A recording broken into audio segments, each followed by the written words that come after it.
Good morning students of BSc part third.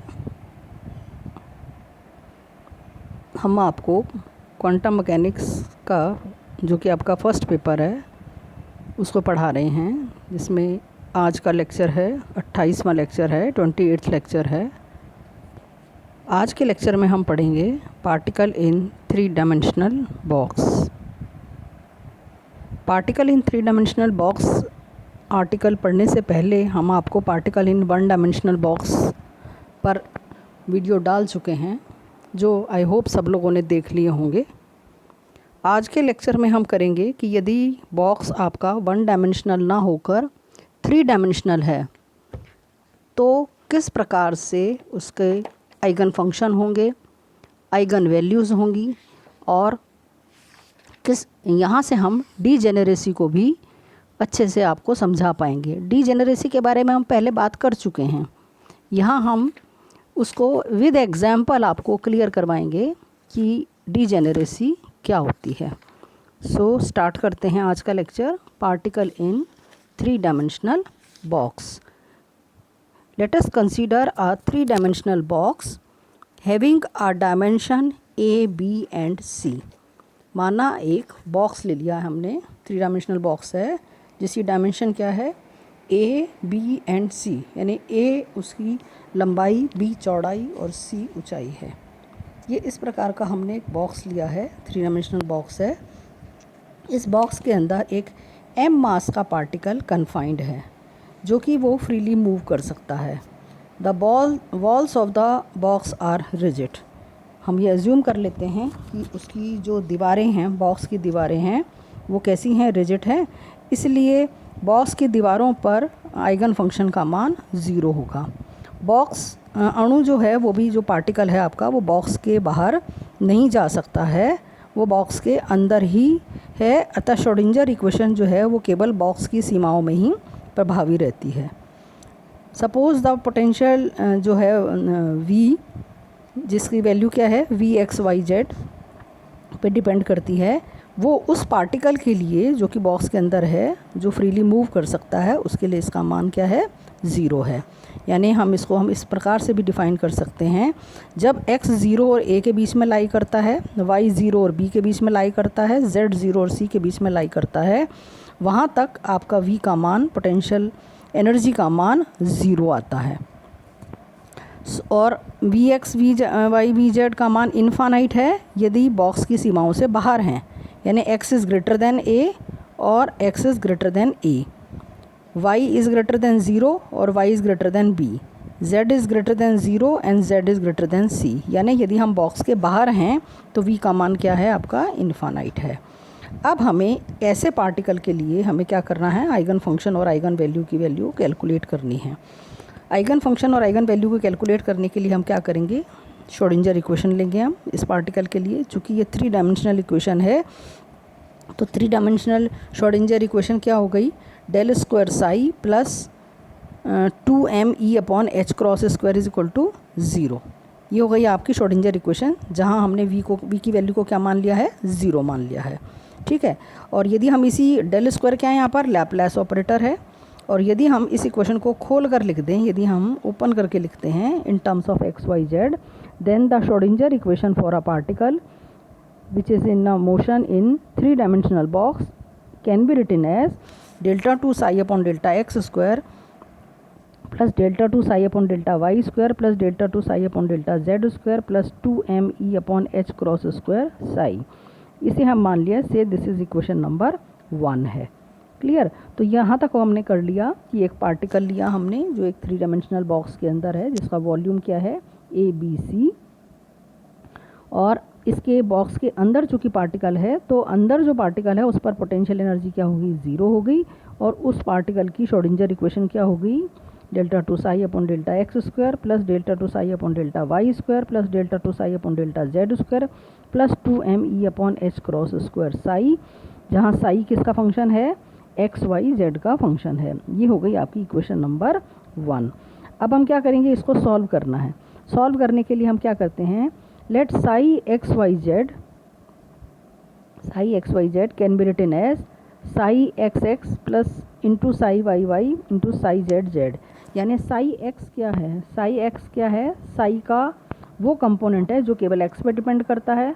इसी तरह से साई वाई वो कंपोनेंट है जो साई का जो वाई पे डिपेंड करता है। And Sai Z is a component of Sai which depends only on Z. तो हमने क्या करा, साई एक्स वाई जेड को हमने इस प्रकार से लिख लिया है। Set this is equation number 2। अब समीकरण 2 को हम समीकरण 1 के अंदर पुट करते हैं। तो क्या है, जो पहला भाग है जो x पे डिपेंड करता है, तो साई एक्स तो आपका डिफरेंशिएट में आ गया, लेकिन साई वाई और साई जेड चूँकि इंडिपेंडेंट है x पर, तो इसको हमने क्या ले लिया, बाहर ले लिया है। इसी प्रकार से आपकी सेकेंड टर्म लिखी जा सकती है। इसी प्रकार से थर्ड टर्म यानी y पे डिपेंडेंट टर्म पे y का डिफरेंशियल होगा, x और z आपका कॉमन आ जाएगा। इसी तरह से x और y कॉमन हो जाएगा z टर्म के लिए, plus 2me upon h cross square Sai x psi y psi z, यानी साई की जगह हमने साई x साई y और साई z रख दिया है। So this is equation number 3। Now divide equation number 3 by psi x psi y psi z। इस प्रकार से हम पहले भी कर चुके हैं जब हमने श्रोडिंगर इक्वेशन टाइम इंडिपेंडेंट निकाली थी, वहाँ भी हमने इसी तरह की टेक्निक का यूज़ किया था। तो यहाँ भी हम वही टेक्निक को यूज़ कर रहे हैं। तो psi x psi Y psi Z से हम पूरी इक्वेशन को डिवाइड कर देते हैं समीकरण 3 को। तो क्या होगा, साई वाई साई जेड आपका कट जाएगा और नीचे आपके पास क्या आ गया, 1 अपॉन साई एक्स एक्स। इसी तरह से यहाँ पर आपके पास 1 अपॉन साई वाई बच जाएगा और यहाँ 1 अपॉन साई जेड बच जाएगा। और 2m upon E is equal to H cross square को हम राइट हैंड साइड में ले जाते हैं। से this is equation number 4। I hope ये इक्वेशन आप लोगों को क्लियर हो गई होगी। नाउ ये जो इक्वेशन नंबर 4 है, इसके अंदर आप ये देख रहे हैं इसके जो तीनों कंपोनेंट्स हैं, ये इसका फर्स्ट कंपोनेंट है, ये सेकंड कंपोनेंट है और ये थर्ड कंपोनेंट है। First component divides only on X, second component divide only on Y and third component divide on Z. यानी ये तीनों क्या हैं आपके, इंडिपेंडेंट हो गए, इंडिपेंडेंट हो गए। और यहाँ हम एक चीज़ और एज्यूम कर लेते हैं, वो क्या कर लेते हैं कि 2me upon H cross square को हम मान लेते हैं k square, and this k square is equal to let kx square plus ky square plus kz square. तो ये जो तीन कंपोनेंट हैं हमारे, इन तीन से हमारे पास तीन अलग अलग इक्वेशंस बन जाएंगी। x कंपोनेंट x के बराबर हो जाएगा, y के बराबर और z के बराबर। तो ये जो इक्वेशन नंबर 4 है, ये हमारी टूट कर क्या बन गई आपकी, एक हमने 6th इक्वेशन बना दी जो x पे डिपेंडेंट है, यानी 1 upon psi X delta 2 psi x upon delta x square is equal to minus K x square. इसी तरह से जो y वाली इक्वेशन है, जिसे हम इक्वेशन नंबर 7 कह रहे हैं, 1 upon psi Y delta 2 psi Y upon delta Y square is equal to minus K Y square. इसी प्रकार से आपकी z इक्वेशन बन गई, जिसे हमने कह दिया इक्वेशन नंबर 8।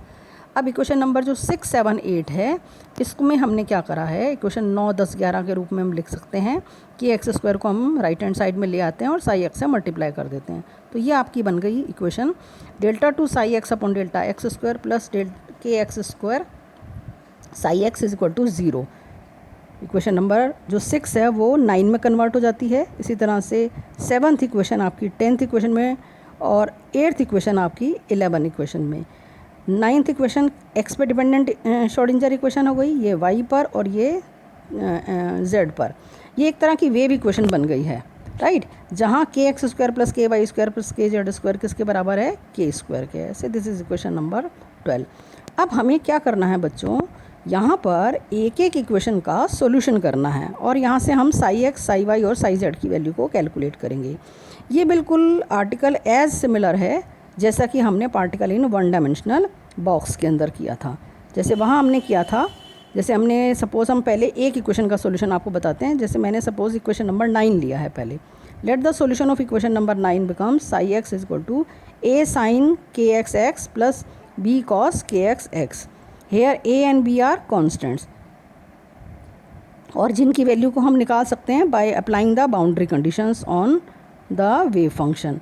अब बाउंड्री कंडीशंस क्या हैं, बाउंड्री कंडीशंस आप पहले भी पढ़ चुके हो ये पार्टिकल इन 1 डायमेंशनल बॉक्स में, कि जो उसकी बाउंड्री है एक्स एक्सिस की बाउंड्री क्या है, x बराबर 0 और x बराबर a, ये इसकी बाउंड्री है।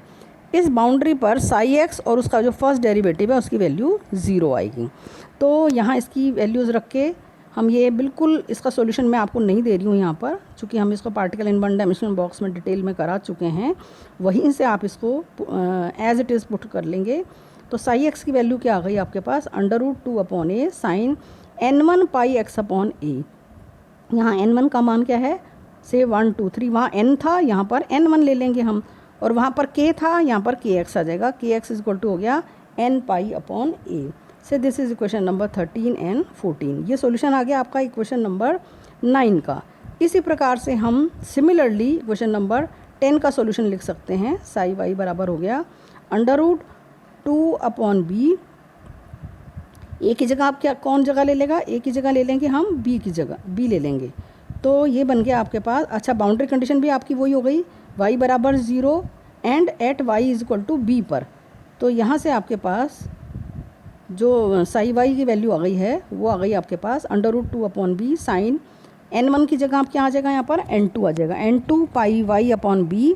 Hair n2 is equal to 1 2 3 and ky is equal to n2 pi upon b। So this is equation number 16। इसी तरह से आपके पास साई z की वैल्यू आ जाएगी √2/c sine n3 pi z upon c। Here n3 is equal to 1 2 3 and kz is equal to n3 pi upon c। ये आपकी हो गई इक्वेशन नंबर 18। अब हमें क्या निकालना था, we want to calculate the eigen function for a particle which is in a 3 dimensional box. तो हम यहाँ से निकाल सकते हैं साई एक्स बराबर जो था वो किसके बराबर था, psi x psi Y psi z. तो psi x psi Y psi z की वैल्यू इक्वेशन नंबर 13 15 और 17 से यहाँ पर पुट कर देते हैं, और आपके पास जो आइगन फंक्शन आ जाता है for particle in 3 dimensional box is equal to √8/abc sine n1 pi x upon a sine n2 pi y upon b into sine n3 pi z upon c। So this is equation number 19। तो ये बन गया हमारे पास आ गया eigen function, जहाँ पर kx² बराबर है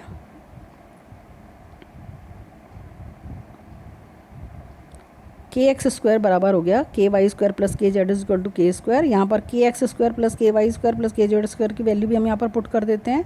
तो ये आपके पास क्या आ गई, n1 पाई अपॉन a का whole square plus n2 pi b upon b का whole square plus n3 pi upon c का whole square is equal to 2me upon h cross square. यानी मैंने किसकी वैल्यू रख दी, kx ky kz की value यहाँ पर पुट कर दी है। अब यहाँ से E की वैल्यू आ गई, एनर्जी E बराबर बन गई पाई square h cross square upon 2m into, ये हमने कॉमन ले लिया, पाई square h cross square by 2m, और नीचे आ गया इंटू में क्या आ गया आपके पास n1² upon a² plus n2² upon b² plus n3² upon c²। से दिस इज इक्वेशन नंबर 20। अब यहाँ से ये हमारे पास क्या आ गई, आइगन वैल्यू आ गई है किसकी, उस पार्टिकल की जो 3 डायमेंशनल बॉक्स के अंदर है। अब हम मान लेते हैं कि यदि बॉक्स हमारा क्यूबिक है, ठीक है, क्यूबिक है, इसका मतलब क्या है, तीनों आर्म्स उसके बराबर हो गई, यानी a is equal to b is equal to c is equal to a. तो E बराबर बन गया pi square h cross square upon 2ma² n1² plus n2² plus n3², और E इज इक्वल टू बन गया E1 into n1² plus n2² plus n3²। यहाँ E1 की value क्या है, pi square h cross square upon 2ma², ये आपकी constant रह जाएगी आपकी value. Here E1 is called as ground state energy, और जिसे कहते हैं मिनिमम एनर्जी और 0 पॉइंट एनर्जी। यहाँ पर आप देख रहे हो कि जो एनर्जी है, आइगन वैल्यू है, वो किस पे डिपेंड करती है, वो n1 n2 और n3 पे डिपेंड करती है। Different values n2 n1 n2 n3 की होंगी, तो E का मान भी आपके पास क्या आ जाएगा, डिफरेंट आ जाएगा। लेकिन यहाँ पर आप एक चीज़ ध्यान से देखेंगे कि ये जो आपके n1 n2 n3 जो क्वांटम नंबर्स हैं वो डिफरेंट एक्सिस के हैं। तो हम कहते हैं कि यदि हमने इनकी वैल्यू इस प्रकार से ले ली, जैसे मैंने n1 की वैल्यू 1 ली है, n2 की वैल्यू 0 ली है, n3 की वैल्यू 0 ली है, इसी प्रकार से एक दूसरा आइगन स्टेट मैंने ली है, ये पहली आइगन स्टेट थी हमारी। दूसरी आइगन स्टेट हमने ले ली 0 1 0, यानी x का मान 0 है, y का मान 1 है और z का मान 0 है। ऐसे हमने थर्ड आइगन स्टेट ले ली है जिसमें x का मान 0 है, y का मान 0 है और z का मान 1 है, यानी 3 डिफरेंट आइगन स्टेट्स हैं। लेकिन यहाँ पर आप एक चीज़ देख रहे हैं, आइगन फंक्शन तो तीनों का अलग अलग आएगा, लेकिन इनकी आइगन वैल्यू कैसी आएगी बच्चों, सेम आ जाएगी। सो इस प्रकार इसको हम बोलते हैं degeneracy. Different eigen states have same eigen value is called as degenerate eigen state या डीजेनरेसी, तो हम अगले लेक्चर के अंदर इसको और डिटेल से पढ़ाएंगे। Degeneracy of eigen energy state या डीजेनरेसी ऑफ एनर्जी लेवल्स। तो ये था आपका आज का article, particle in 3 dimensional box. और यहीं से आपके पास एग्ज़ाम में सवाल भी आ सकता है इसके ऊपर कि इसकी एक पार्टिकल है जो 3 डायमेंशनल बॉक्स के अंदर कन्फाइंड है, उसकी एनर्जी आइगन वैल्यू और आइगन स्टेट निकालिए। या कई बार यहाँ से आता है कि explain degeneracy by taking an example the particle is in 3 dimensional box. तो आपको क्या करना है, वहाँ पर आपको आइगन वैल्यू और आइगन स्टेट आपको मार्क्स देखने हैं, वहाँ पर कितने मार्क्स का सवाल है। यदि आपका कम मार्क्स का सवाल है तो आप आइगन स्टेट डायरेक्ट लिख सकते हैं और एनर्जी आइगन वैल्यू भी डायरेक्ट लिख सकते हैं, और यहाँ से आप डीजेनरेसी को एक्सप्लेन करेंगे। तो हम ये नेक्स्ट लेक्चर के अंदर इस क्वेश्चन को आपको कंप्लीट कराएंगे। Thank you so much.